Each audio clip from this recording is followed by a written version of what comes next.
Morning breaking news చూస్తున్నాం. అఘోరీపై సంచలన ఆరోపణలు చేశారు ట్రాన్స్జెండర్ మాధురి. గతంలో కూడా అఘోరి అలియాస్ శ్రీనివాస్ మహిళలపై అసభ్యకరంగా ప్రవర్తించారంటూ కూడా ఆమె చెప్పుకొచ్చారు. ఇక ఆ కారణంగానే శ్రీనివాస్ ప్రైవేట్ పార్ట్ మీద కూడా గ్రామస్తులు కాల్చారని కూడా మాధురి ఆరోపణలు చేశారు.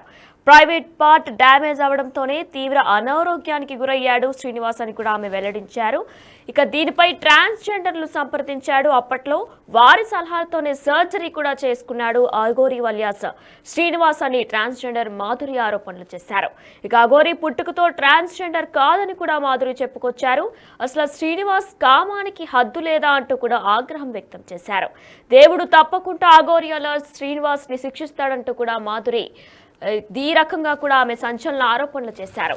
ఇక గత వారం రోజుల నుంచి కూడా అఘోరి అలియాస్ శ్రీనివాస్ గురించి రకరకాల ఆరోపణలు వస్తున్నాయి. ఇక ఈ నేపథ్యంలోనే మరోసారి ట్రాన్స్జెండర్ అనేటువంటి మాధురి సంచలన ఆరోపణలు చేశారు. పుట్టుకతో అఘోరి అలియాస్ శ్రీనివాస్ ట్రాన్స్జెండర్ కాదని, ఒకప్పుడు గ్రామస్తులతో అసభ్యకరంగా ప్రవర్తించాడు, అందుకే గ్రామస్తులందరూ కూడా తనని బహిష్కరించారంటూ కూడా ఆమె చెప్పుకొచ్చారు. అయితే అసలు మాధురి ఏమన్నారో ఇప్పుడు ఒకసారి మనం బిగ్ టీవీ లైవ్ లో చూద్దాం. నేను ఒకటి మీకు విషయం చెప్పబోతున్నాను. నేను ఎక్కడ చెప్పలేదు, ఈ మాట మీకు రివీల్ చేసేస్తున్నా. మీడియాలో కూడా ఎక్కడ రివీల్ చేయలేదు. సో శ్రీనివాస్ వ్యక్తి సర్జరీ కాకముందు ఏం జరిగిందంటే, ఏదో ఒక గ్రామంలో వాడు ఆడవాళ్ళకి ఏదో చేశాడు, మళ్ళీ సంథింగ్ ఏదో నాకు ఐ డోంట్ నో, కానీ అక్కడ తప్పు చేశాడని చెట్టు కట్టేసి అక్కడ గ్రామ ప్రజలు ఒక త్రిశూలం లాంటిది కాల్చి వానికి పురుషాంగం మీద కాల్చడం జరిగింది. అది కొంచెం డ్యామేజ్ అయిపోయింది. సో వానికి ఇంకా డ్యామేజ్ అయిపోయిన తర్వాత కడుపు ఉబ్బిపోయి పాస్ రాక ఏం చేయక కొంతమంది ట్రాన్స్జెండర్ సహాయాలు తీసుకొని వాడు ఇందుకుపై ట్రాన్స్జెండర్ సర్జరీ చేసుకున్నాడు. చూడండి ఎక్కడ పోతుంది సమాజం. వాడు పుట్టొక్క ట్రాన్స్జెండరా, మధ్యలో వచ్చి జనాలను మాయ మాటలు చేస్తూ ఇలా చేస్తున్నాడు. వాని కామంకి హద్దు పద్దు లేదా, ఇంతకు అనిపిస్తావు, రక్తం కక్కుని సస్తావు. నేను చెప్తున్నా, ఆ దేవుడే గాని ఉంటే నీకు శిక్ష పడుతుంది, నేను చూస్తా ఉంటా. నేను ఒకటి మీకు విషయం చెప్పబోతున్నాను. నేను ఎక్కడ చెప్పలేదు, ఈ మాట మీకు రివీల్ చేసేస్తున్నా. మీడియాలో కూడా ఎక్కడ రివీల్ చేయలేదు. సో శ్రీనివాస్ వ్యక్తి సర్జరీ కాకముందు ఏం జరిగిందంటే, ఏదో ఒక గ్రామంలో వాడు ఆడవాళ్ళకి ఏదో చేశాడు, మళ్ళీ సంథింగ్ ఏదో నాకు ఐ డోంట్ నో, కానీ అక్కడ తప్పు చేశాడని చెట్టు కట్టేసి అక్కడ గ్రామ ప్రజలు ఒక త్రిశూలం లాంటిది కాల్చి వానికి పురుషాంగం మీద కాల్చడం జరిగింది. అది కొంచెం డ్యామేజ్ అయిపోయింది. సో వానికి ఇంకా డ్యామేజ్ అయిపోయిన తర్వాత కడుపు ఉబ్బిపోయి పాస్ రాక ఏం చేయక కొంతమంది ట్రాన్స్జెండర్ సహాయాలు తీసుకొని వాడు ఇందుకుపై ట్రాన్స్జెండర్ సర్జరీ చేసుకున్నాడు. చూడండి ఎక్కడ పోతుంది సమాజం.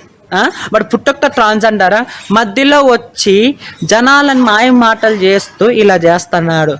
వాని కామంకి హద్దు పద్దు లేదా, ఇంతకు అనిపిస్తావు, రక్తం కక్కుని సస్తావు. నేను చెప్తున్నా, ఆ దేవుడే గాని ఉంటే నీకు శిక్ష పడుతుంది, నేను చూస్తా ఉంటా. అందరికీ నమస్తే అండి.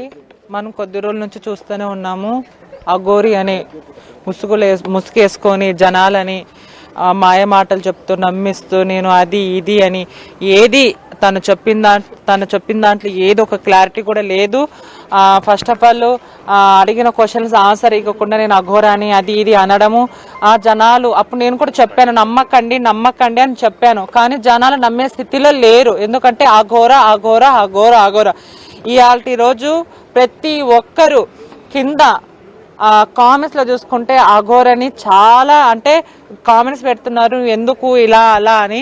సో నిజంగా ఒక ట్రాన్స్జెండర్ పరువు తీస్తున్నాడు ఇట్లా అఘోర వేషం వేసుకొని, అలాగే ఒక అఘోర వేషం వేసుకొని అఘోర పరువు తీస్తున్నారు, నాగసాధులు పరువు తీస్తున్నారు, ప్రతి ఒక్క కమ్యూనిటీ పరువు తీస్తున్నారు. ముఖ్యంగా హిందూ పేరు అడ్డం పెట్టుకొని హిందూ పరువు తీస్తున్నారు. ఆ రోజు ఎక్కడెళ్ళారండి? ఆ రోజు మీడియా ముందర మాధురి ఇట్లా చిట్టికేసి మరీ నాతో ఛాలెంజ్ చేశారు కదా, ఆడపిల్ల నేను ఆడపిల్ల నా దగ్గర ప్రూఫ్ ఉంది, అది ఇది ఉంది అన్నారు కదా.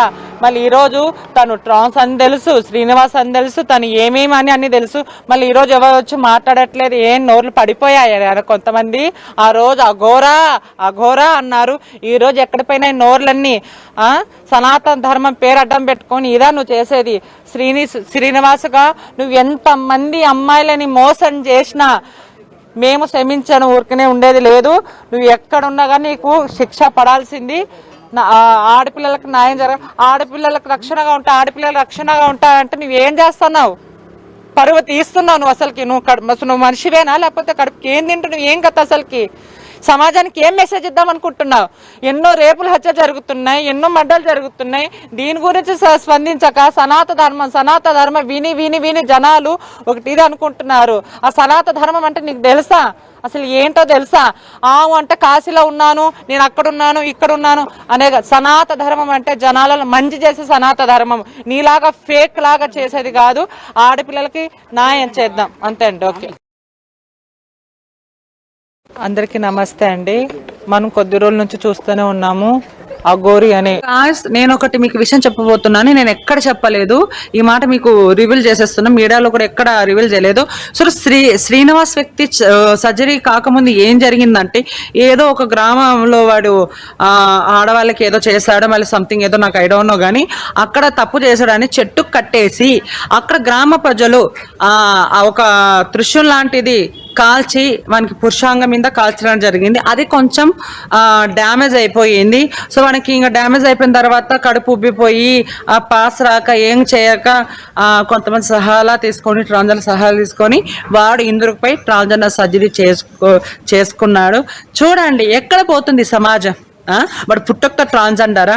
మధ్యలో వచ్చి జనాలను మాయ మాటలు చేస్తూ ఇలా చేస్తున్నాడు. వాని కామంకి హద్దు పద్దు లేదా? ఇంతకు అనిపిస్తావు, రక్తం కక్కుని సస్తావు. నేను చెప్తున్నా, ఆ దేవుడే గాని ఉంటే నీకు శిక్ష పడుతుంది. నేను చూస్తా ఉంటా. నేను ఒకటి మీకు విషయం చెప్పబోతున్నాను. నేను ఎక్కడ చెప్పలేదు, ఈ మాట మీకు రివీల్ చేసేస్తున్నా. మీడియాలో కూడా ఎక్కడ రివీల్ చేయలేదు. సో శ్రీనివాస్ వ్యక్తి సర్జరీ కావును. అండ్ ఇప్పుడు ఏం చెప్తారు? ఈ ఆడియోలు కూడా వినిన తర్వాత ఈ శ్రీనివాస్ వ్యక్తిని వెంటనే ఉరి తీయాలి. ఎంతమంది అమ్మాయిలు ట్రాప్ చేస్తావురా? ఎంతమంది అమ్మాయిలు లొంగ తీసుకుంటున్నావు? ఒరే, నిన్ను నమ్మి చాలా మంది ఒక దేవత అనుకున్నారు, కానీ ఈ రోజు ఒక ఫ్రాడ్ అని తెలిసింది.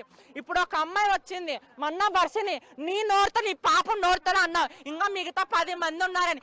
ఏందిరా? ఇటు ట్రాన్స్జెండర్ కమ్యూనిటీ పరువు తీస్తున్నావు, ఇటు అఘోరాల పరువు తీస్తున్నావు, ఇటు సనాతన ధర్మం పరువు తీస్తున్నావు.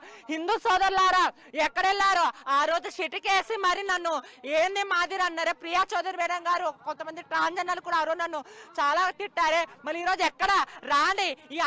ఈ శ్రీనివాస్ గారు ఇంత చేస్తుంటే మీరు ఎక్కడెళ్ళారో? ఇళ్ళలో కూర్చొని సినిమా బొమ్మ చూసినట్టు చూస్తున్నారా? రాండి, అమ్మాయిలని మనం కాపాడుకుందాం. వాడు ఏదేదో చెప్తున్నాడు, వాడు చిల్లర నా కొడుకు, వాడు దొంగ నా కొడుకు, వాడి వెనకాల మాఫియా ఉంది. వాడిని నమ్మకండి. ఇక్కడ అమ్మాయికి పెళ్ళైనట్టు కూడా వర్షినికి తెలుసు అని చెప్తుంది అమ్మాయి. అవును, క్లియర్ గట్టుగా ఈ అమ్మాయి చెప్పిన విషయం ఏంటంటే, వర్షినికి తెలుసు అంట. తెలిసినప్పుడు అఘోర ఫోన్లో తీసుకొని ఈ వర్షిని అమ్మాయి అట్టెట్లా నాకు తాళి కట్టాడు మా ఆయన అంటే, ఈ అమ్మాయి కూడా లేదు నా మొగుడు, వీళ్ళిద్దరు వాగ్దానంలో గొడవ జరిగింది. అప్పుడు ఈ వర్షిని ఈ అఘోర ఫోన్లో ఈ అమ్మాయిని బ్లాక్ చేసేసి వీళ్ళిద్దరు ఆడుతున్న నాటకం. అమ్మ వర్షిని తల్లి, అబ్బా బాబా బాబా, నీలాంటి మహానటి, నీలాంటి ఇది ఎక్కడ చూడలేదమ్మా. మీ తమ్ముళ్ళు ఉజ్జయిని నుంచి తోడుకొని వస్తే నువ్వు చేసిన పెంట అంట నా భర్త, నా మొగుడు, నా వాడ అని చెప్పుకుంటున్నా. సిగ్గు సరేలేదా? మీదొక బట్టకేనా? అయితే ఇప్పటి వరకు కూడా వర్షిని అమాయకురాలు, ఆ అమ్మాయిని మనం కాపాడాలి అని చెప్పి చాలా మంది పోరాడుతున్నారు. ఆ వర్షిని అమాయకురాలు ఏం కాదు, చాలా హుషారు. వీళ్ళు నిజంగా ఏదో దేశానికి చెడు చేయడానికి పుట్టినట్టున్నారు. ఇంతకంటే నేనేం మాట్లాడానండి. ఓకే, నెక్స్ట్ ఎట్లాంటి స్టెప్ తీసుకోబోతున్నారు ఏంటి? వాడికి శిక్ష పడాలి, వాడికి జైలుకు పంపించాలి, రిమాండ్కి పంపించాలి, వారి నరకం అనిపించాలి. ఒక హిందూ ఉసురుని పోసుకుంటావురా, మా ఉసురుని తగులుతుంది, రక్తం కొక్కని చేస్తావు. రైట్, ఇది ప్రెసెంట్ అయితే ఇటు శివరుద్ర అలాగే మాధురి గారు కూడా మాట్లాడడం జరిగింది. అయితే వర్షినికి కూడా అన్ని కూడా తెలుసు, ఇప్పటి వరకు అమ్మాయికి ఏది తెలియదు అని చెప్పి అందరూ కూడా అమ్మాయిని రక్షించాలి అని చెప్పి. ట్రాన్స్జెండర్ మాధురి సంచలన ఆరోపణలు చేశారు అఘోరి అలియాస్ శ్రీనివాస్ మీద. అయితే శ్రీనివాస్ ట్రాన్స్జెండరే కాదని తేల్చి చెప్పారు. గతంలో కూడా గ్రామంలో మహిళలతో తప్పుగా ప్రవర్తించినందుకు గాను శ్రీనివాస్ ని గాయపరిచారు గ్రామస్తులంతా. అప్పుడు ట్రాన్స్జెండర్స్ దగ్గరికి వచ్చాడు సహాయం కోసం అంటూ కూడా ఆమె చెప్పుకొచ్చారు. ఇక ఇది ఎక్కడా కూడా వెల్లడించలేదు, కానీ తప్పని పరిస్థితుల్లో ఇప్పుడు చెప్పాల్సి వస్తున్నట్టు కూడా శ్రీనివాస్ గురించి నిజాలు ప్రతి ఒక్కరికి తెలియాలనే కారణంగానే చెప్తున్నానంటూ కూడా ఆమె ఆరోపించారు.